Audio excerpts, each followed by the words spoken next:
one day in 1819, 3,000 miles off the coast of Chile, in one of the most remote regions of the Pacific Ocean, 20 American sailors watched their ship flood with seawater. They'd been struck by a sperm whale, which had ripped a catastrophic hole in the ship's hull. As their ship began to sink beneath the swells, the men huddled together in 3 small whaleboats. Launch in 3, 2, 1. These men were 10,000 miles from home and more than 1,000 miles from the nearest scrap of land. In their small boats, they carried only rudimentary navigational equipment and limited supplies of food and water.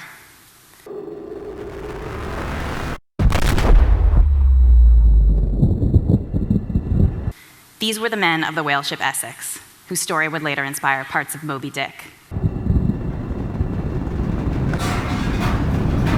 Even in today's world, their situation would be really dire. But think about how much worse it would have been then. No one on land had any idea that anything had gone wrong. No search party was coming to look for these men.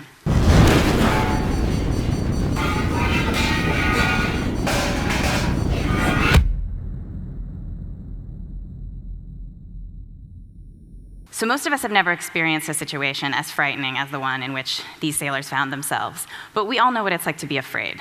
We know how fear feels, but I'm not sure we spend enough time thinking about what our fears mean.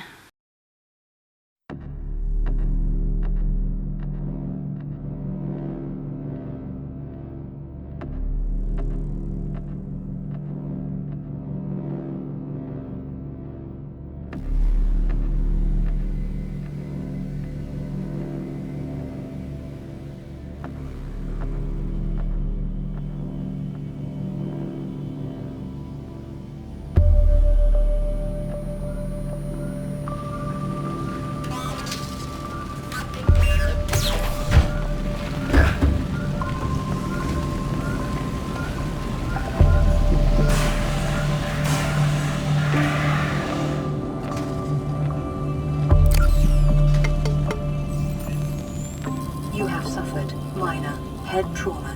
This is considered an optimal outcome. This PDA has now rebooted in emergency mode with one directive: to keep you alive on an alien world.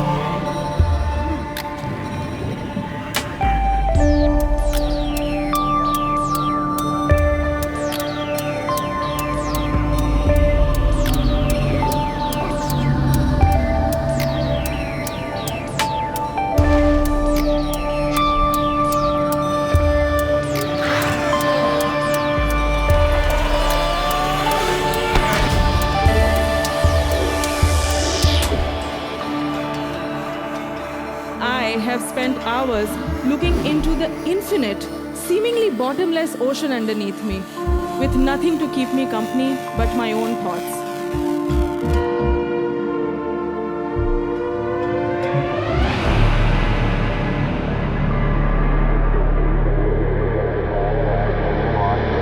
The nature here is vile and base. I would see asphyxiation and choking and fighting for survival and just rotting away.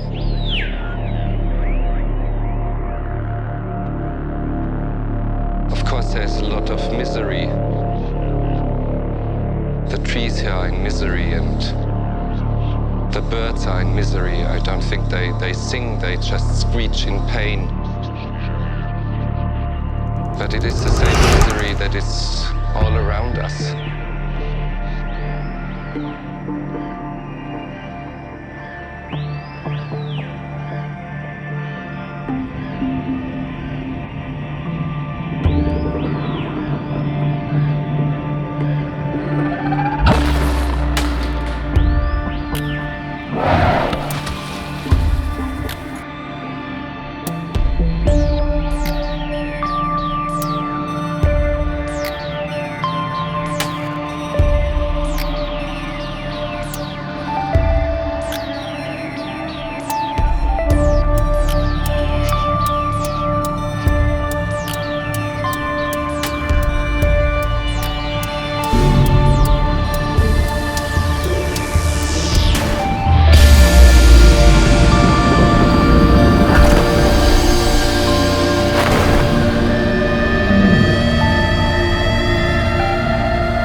landscape.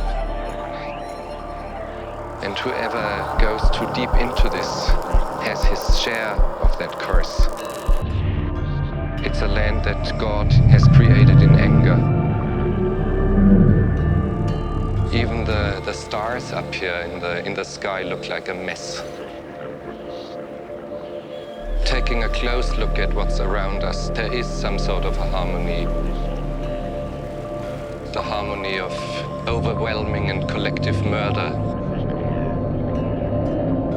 But when I say this all full of admiration. It is not that I hate it, I love it. I love it very much. But I love it against my better judgment.